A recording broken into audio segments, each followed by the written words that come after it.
The world runs on cardboard. Produce, snacks, electronics, beverages, merchandise, household goods, just about everything these days is shipped in cardboard. As a material, cardboard is exceptional. It's simple, durable, collapsible, light, cheap to produce, easy to dispose of, and recyclable. Cardboard can be made into different properties, strengths, and shapes. Everything from heavy duty bins that can hold a mountain of watermelons or merchandise, ventilated trays for fresh produce, food safe boxes for greasy pizzas, candy boxes that can double as in store displays, to Amazon boxes that are tough enough to survive the back of a FedEx truck.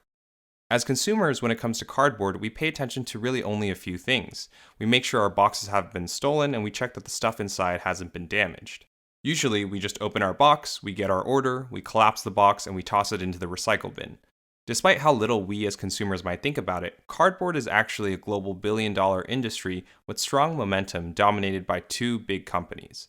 International Paper and WestRock are the two biggest players who have taken a lion's share of the American cardboard market in the past decade.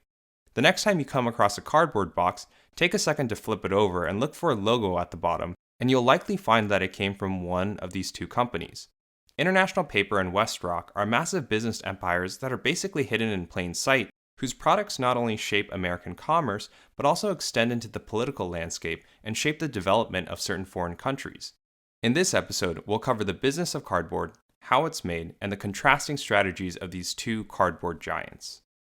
The rise of cardboard has been driven by the popularity of e-commerce, the decline of retail, the war against plastic, and paper maintaining its winning reputation as the most sustainable, environmentally friendly, and ocean-safe material. For outsiders like us, we typically think of cardboard as those brown Amazon boxes, but go inside the industry and you'll find nuances. Cardboard actually comes in two types. The first type of cardboard is called paperboard. Think of greeting cards, cereal boxes, toilet paper rolls, toothpaste boxes, those pink donut boxes, bakery boxes, paper towel rolls, soap boxes, Twinkie boxes, and Band-Aid boxes.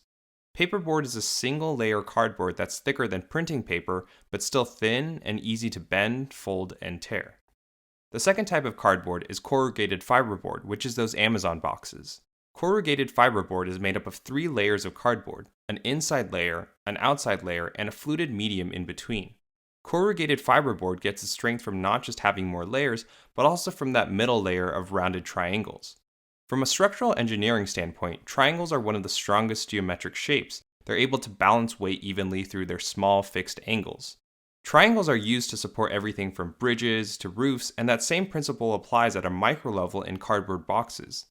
Since shipping is priced by volumetric weight, whether through ocean or air freight, the fact that corrugated fiberboard is light yet strong makes the material a clear winner over wood and metal when it comes to packaging. Corrugated fiberboard itself comes in many different flavors. Depending on what it is that you're shipping, you can make cardboard boxes to be single face, single wall, double wall, triple wall. Ultimately, the more layers you add, the thicker the box becomes, and the more protection that the items stored inside obtain.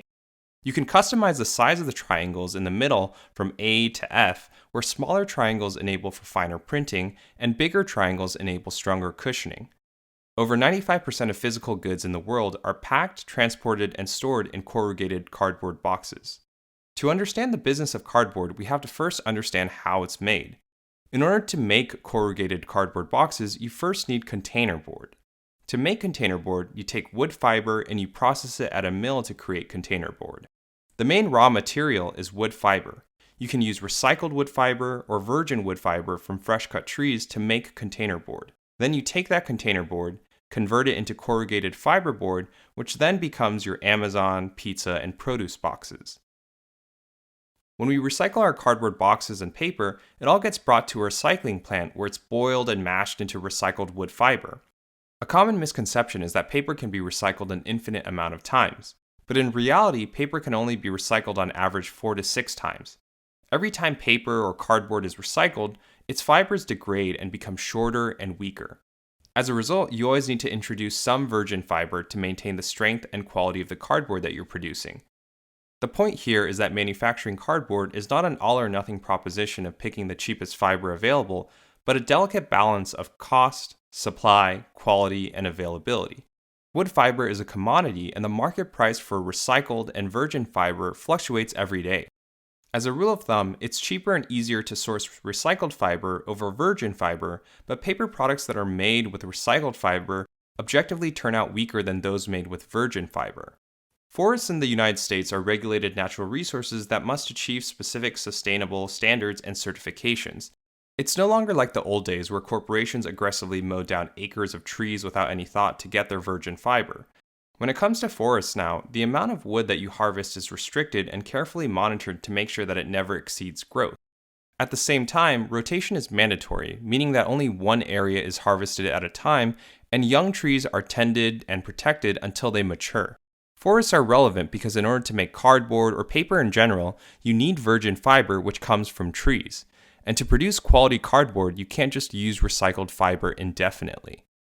The big reason why the cardboard industry thrives in the United States is because of the natural resources available in North America. The United States has 8% of the world's forests, which puts the country in the top 5 countries in the world with the most forests. More forests means more trees, which means more virgin fiber available locally.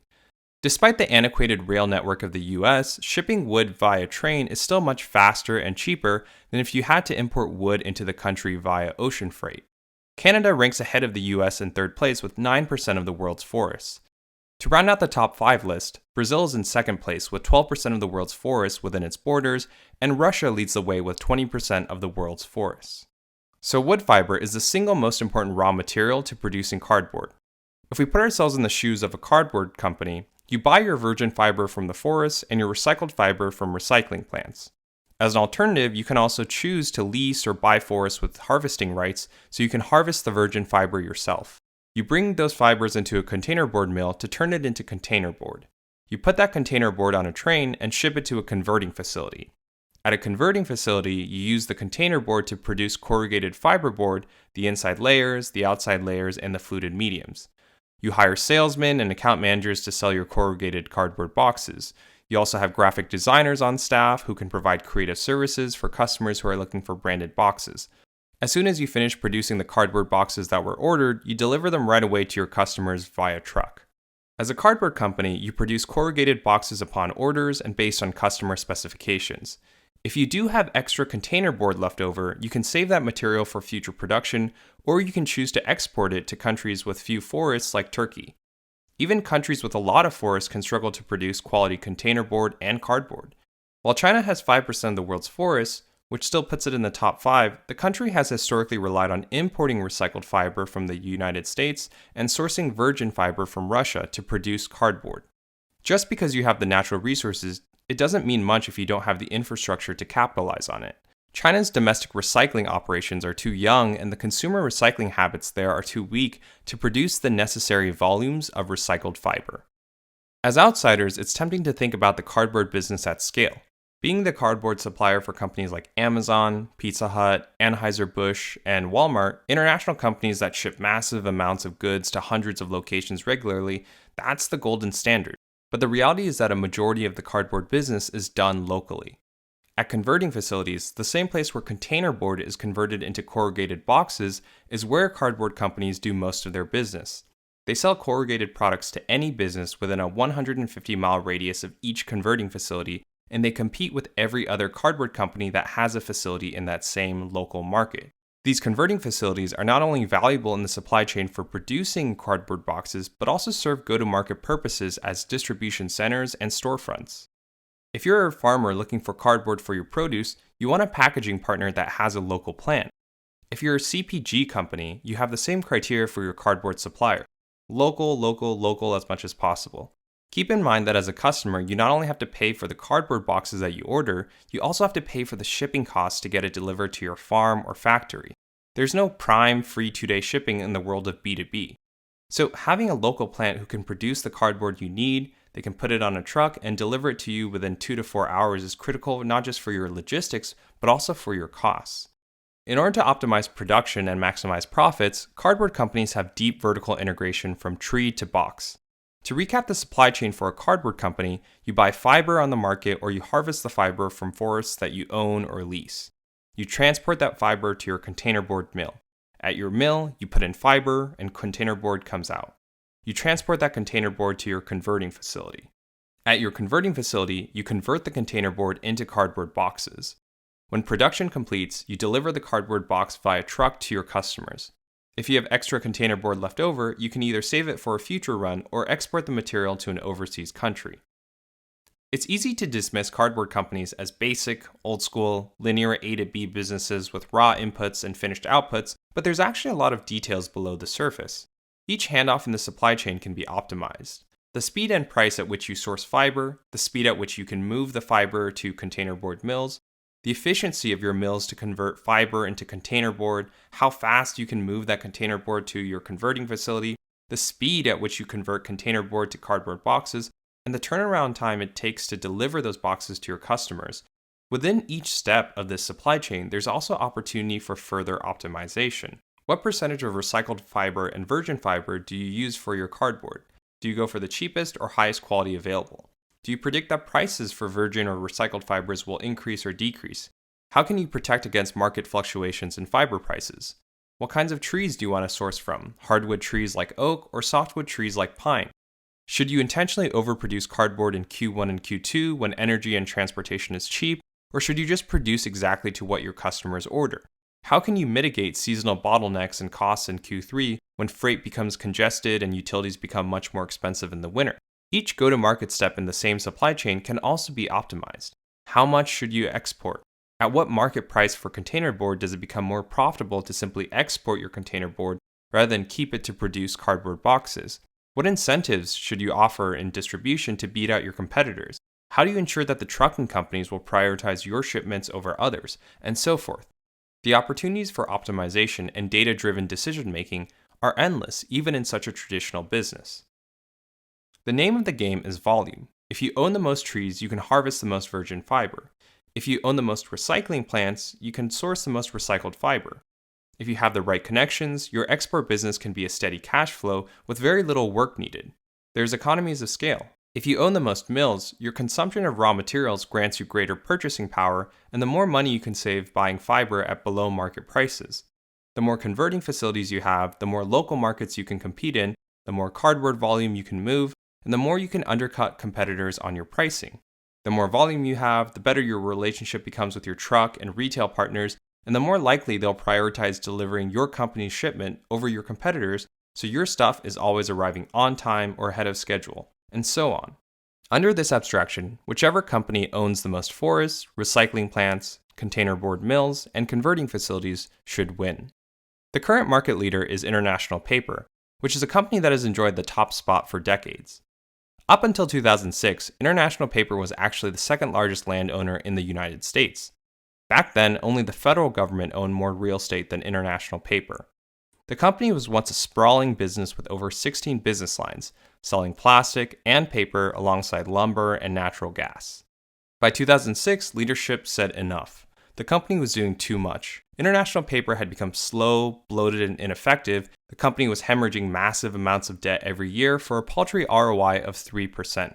Since then, International Paper has aggressively streamlined its operations, selling off its consumer packaging division, its lumber division, and its forests for $11 billion. The company today is laser focused on two business lines: industrial packaging, which is those corrugated cardboard boxes, and cellulose fibers, which is the paper material used in absorbent hygiene products like diapers and tampons. These 2 decades of streamlining turned International Paper into a powerhouse when it comes to cardboard boxes. 2 out of every 3 Amazon boxes is reportedly made by International Paper. International Paper's supply chain is robust. The company owns 20 containerboard mills globally, with 17 in the United States, 1 in Mexico, 1 in Morocco, and 1 in Spain. After the containerboard is produced, it's transported to one of 163 converting facilities in the United States. There, it's converted into cardboard boxes and sold.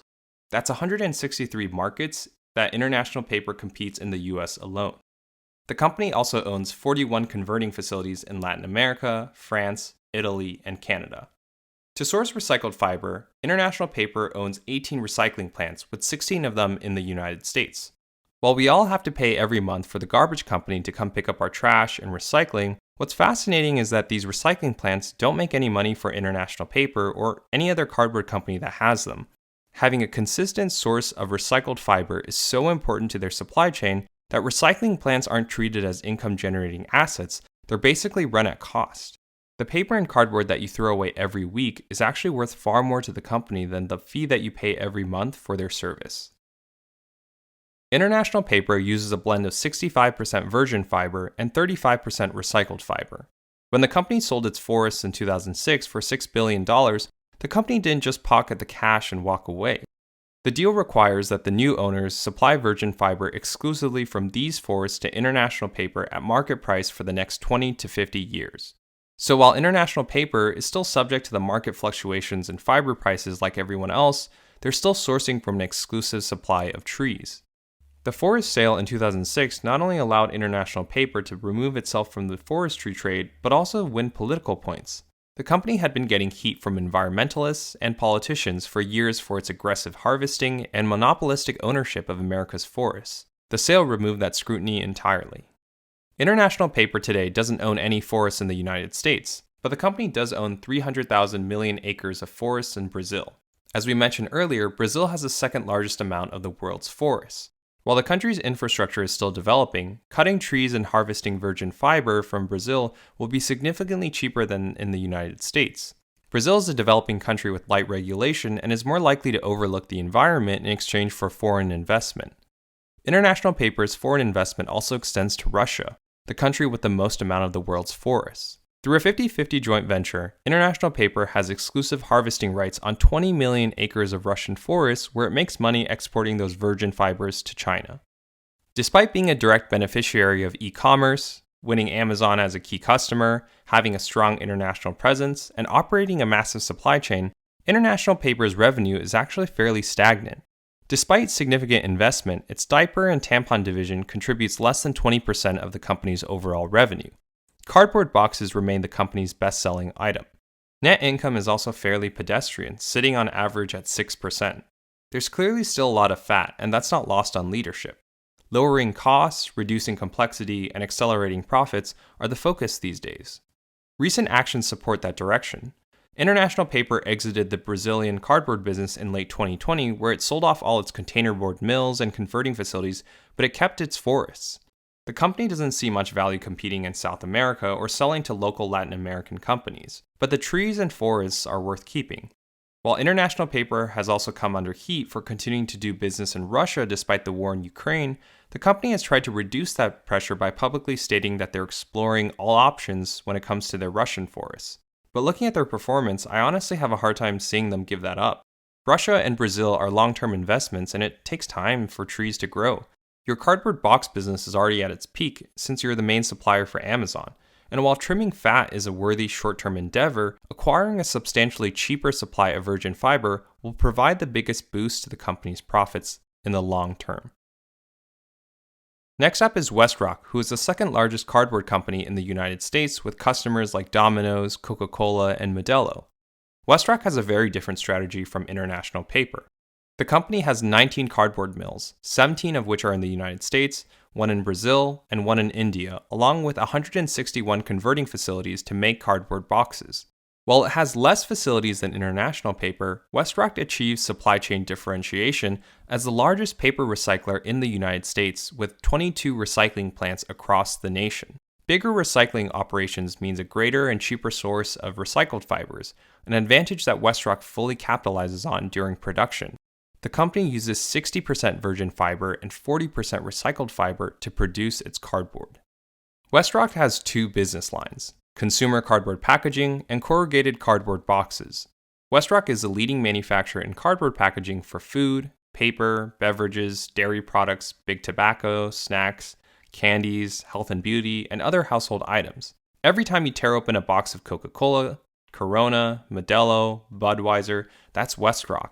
Anytime you pass the behind-the-counter displays of Marlboro, Camel, and Newport, those cigarettes are all packed in WestRock cartons.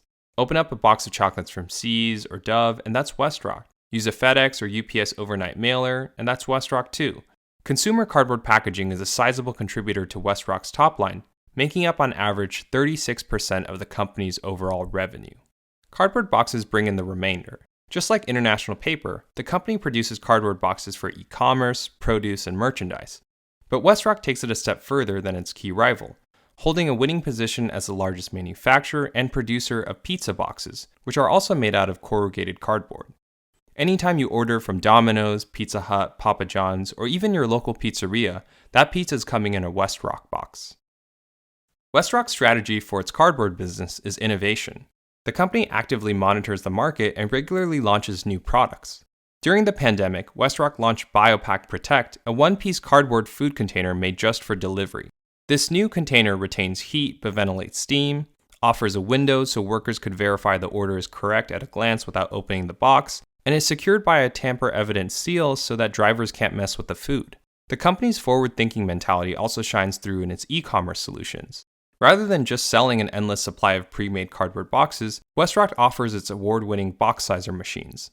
You feed the box sizer all the items you need packed into a single box. The box sizer uses lasers to calculate the box measurements that would fit all those items. The machine then cuts, folds, and seals all those items into a perfectly sized cardboard box, so you don't have any more wasted box space. WestRock's cross-sell and innovation strategy is clearly working. Over 1/3 of WestRock customers today buy both their cardboard boxes and their consumer packaging from the company. Since sourcing recycled fibers is so efficient, WestRock's attention these days lies more on sourcing virgin fiber.